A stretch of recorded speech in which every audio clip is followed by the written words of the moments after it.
Welcome, your war chief is back with another review of World of Warcraft's leveling zones. My name is PBG, but you lovely people are more than welcome to call me Peeps. Today, we are reviewing Burning Crusade's... What's that? Yes, we've made it to Outlands. How was World of Warcraft's introductory zone to their first expansion? Stick around and find out. Before we get into it, if you want to catch me live reacting to these zones, please join me Mondays and Tuesdays, 7:30 p.m. Eastern on twitch.tv/ppg. Links, as always, are in the description box down below.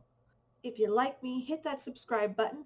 If you want to see my upcoming videos as they go live, ring that bell. Alright, let's dive in. The zone. Now think of the previous zones that classic Warcraft players are used to playing in, and imagine stepping through the dark portal for the first time. It is breathtaking. The skyline is the first thing you see, and let's be real here, that's the stuff that desktops, backgrounds, and wallpapers are made of. It really drives home that you are not in Azeroth anymore. Once you regain focus and bring your eyes back down, the zone is covered in a red mountainous region, a harsh contrast to the very epic skyline. Now, Hellfire's lore is heavy in wars, fell demons, and slaughter. Countless of Draenei lost their lives and souls to the creation and completion of the Dark Portal. Which, between me and you, I really liked the portrayal of that in the movie. I liked it. I'm sorry. The landscape shows the hardships that everyone faces, especially for its inhabitants. It's also multi-leveled, so you have highs and lows. Simply put, this zone, and the rest of Outlands for that matter, was designed for flight. Can you imagine playing for years and then having your first moment flying? Now, I've only been playing since late BC, so flying was always something that I expected to come eventually. However, watching my daughter, who is playing World of Warcraft for the first time, mount up and fly for the first time was absolutely epic. She freaked out and it was fantastic. The general feeling from the Alliance point of view and overarching theme of the entire zone is survival. Capital letters, survival. These are people going into a new world, new existence. They don't know what's coming, and they are faced with demons on the way in. Survival. Not only that, but the land is blood-soaked and rough. So let's get to the quests. Quick reminder, I played Alliance for the following quest lines, so I do not know the Horde's point of view at any moment here, and I cannot speak for it. Keep that in mind during the rest of this review. Quest line, Disrupting the Legion. This quest begins at Shatter Point. Very much follows the survival theme. Hell, even the dwarf headmaster jokes about the survival rate in Outland. The questline is very simple in nature. You help their collective by clearing out the demon threat, by killing a crap ton of them. Now, I do like the subtleties of this questline, showing the theme. It's got a good amount of quests, so it's about an average questline. Questline, Overthrow the Overlord. This set of quests brings the survival theme full circle. We are defeating a large demon head on. The final fight takes place at the demon's father's remains, a large pit lord whose fell blood poured into the sacred springs of the Draenei. Good ending, not exciting, maintains a theme. Questline, The Search of Sedai. Now this is more of an emotional type of quest chain. Sedai, brother of Obadiah, has gone missing. You quickly find out that he's died. Makuru, your quest giver, does not take the news well. At all. He asks you to basically slaughter the crap out of the orcs. You do so.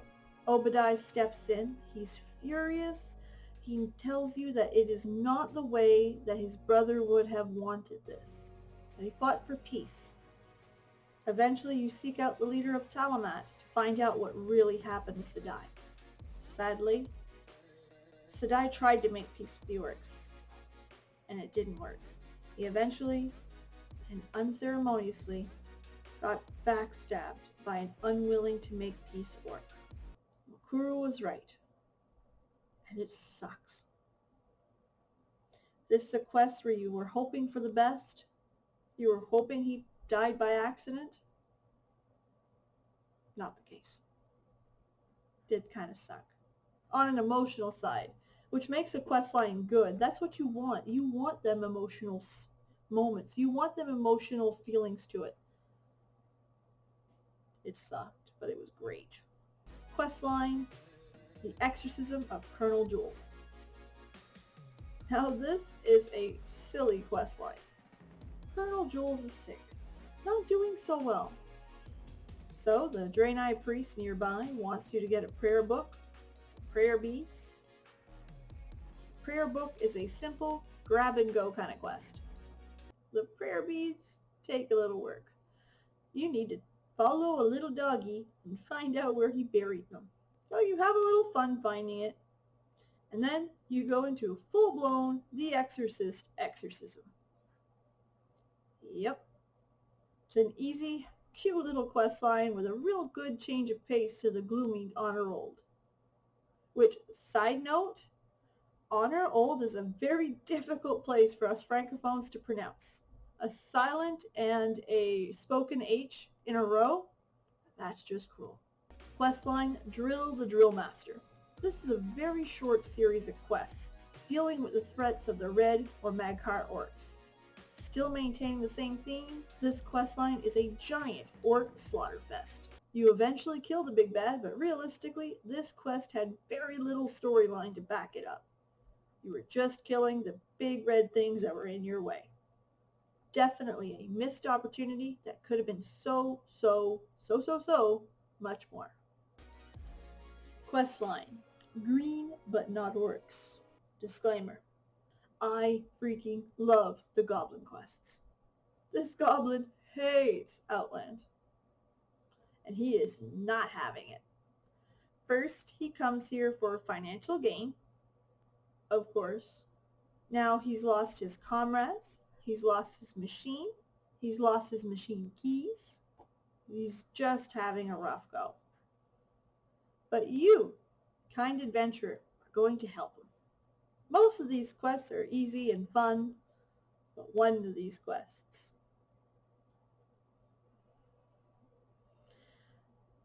His keys.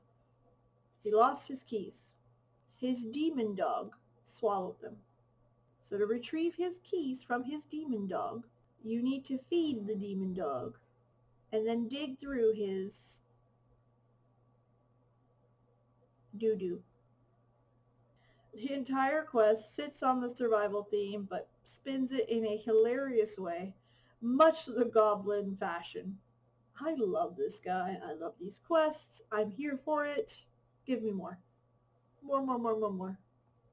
Questline, Temple of Talamat. HELLFIRE Peninsula is a difficult place to follow the questlines. I will admit that. It has large hubs where you pick up a mountain of quests at one given time, and most don't count towards the Lore Master achievement. This quest, however, was very difficult to follow, so I actually went through and retraced it to try to figure out how it started, because all I had in my notes was 2 quests, they didn't coincide, and the stories made no sense. I have to admit, I thought my notes were wrong. They weren't. This is literally 2 quests that do not coincide. The second and final bit of this quest is you're asked to charge a crystal so that they can figure out how and what properties a crystal has to the Blood Elves. Broken. This quest line is broken. It is terrible. Honestly, it felt thrown together enough to get you from Honor Roll to Temple of Talaman. Why was it ever included in the Lore Master achievement? I have no clue. Do you know what would have been easier? Throw in the quest line with the Longbeards. That would have been easy. It was a short, concise quest line with a start and a finish, and it would have made more sense. Questline Cenarian Post. This questline begins just like every other Night Elf questline. You are going to protect the land and cure some diseased animal, this time boars. The twist in this one, however, is that near this large red crystal, you get some giants that are strong, or stronger. Turns out that Kelthalis, name drop, was interfering. He sends a big bad to kill you, which you destroy, of course. And the conclusion is that the Cenarian Post is fully aware that they will have to deal with Kelthalis again in the near future. That's it. Doesn't really have an ending. Overview. So we have a pretty sky, a bland red land, and a crazy, blood-stained history. This zone fits very well in the heavy-handed survival storyline. The addition of flying mounts and the change of the terrain to accommodate them was quite fun and interesting. For the quests, they were really hit or miss. Some of them were quirky, silly. Some of them had no damn business being on this list. So it's really all over the spectrum. Altogether, though, it was a decent introduction to the Burning Crusade. One comment is that a heavier lore would have been so much appreciated, especially in Hellfire Peninsula. It is oozing lore, so it's definitely something they could improve on. So, how did we do? Let's sum her up. Final score. This was more difficult to score, just because everything seemed to have a heavy contrast. Beautiful skies, shitty red land. Great quests, broken quests. It's all over the board. So I did add one more thing to my comparison, and it's the introduction for a classic player to walk into Outlands, into the Burning Crusade. And how was that experience? With all that in mind, I think I'm going to give this a 5 out of 10. So this is a average zone. Nothing special, definitely some work to be done. It was a decent introduction to the Burning Crusades. I desperately want to see heavier lore in the upcoming zones. If you liked this video, give it a thumbs up. If you didn't, cool. Download it. Reminder, I'm live Monday and Tuesday, 7:30 p.m. Eastern on Twitch, going through these zones, having a blast. Come check me out. Have some fun. So I'm on pretty much all the socials, so Facebook, Instagram, Twitter. All of those links are in the description box down below. Boop, boop. If you're not already, hit that subscribe button. And if you want to see more, check out some of my other videos. They're on the screen here somewhere. All right. I love you all. And I'll see you in the next video. Or live. Bye.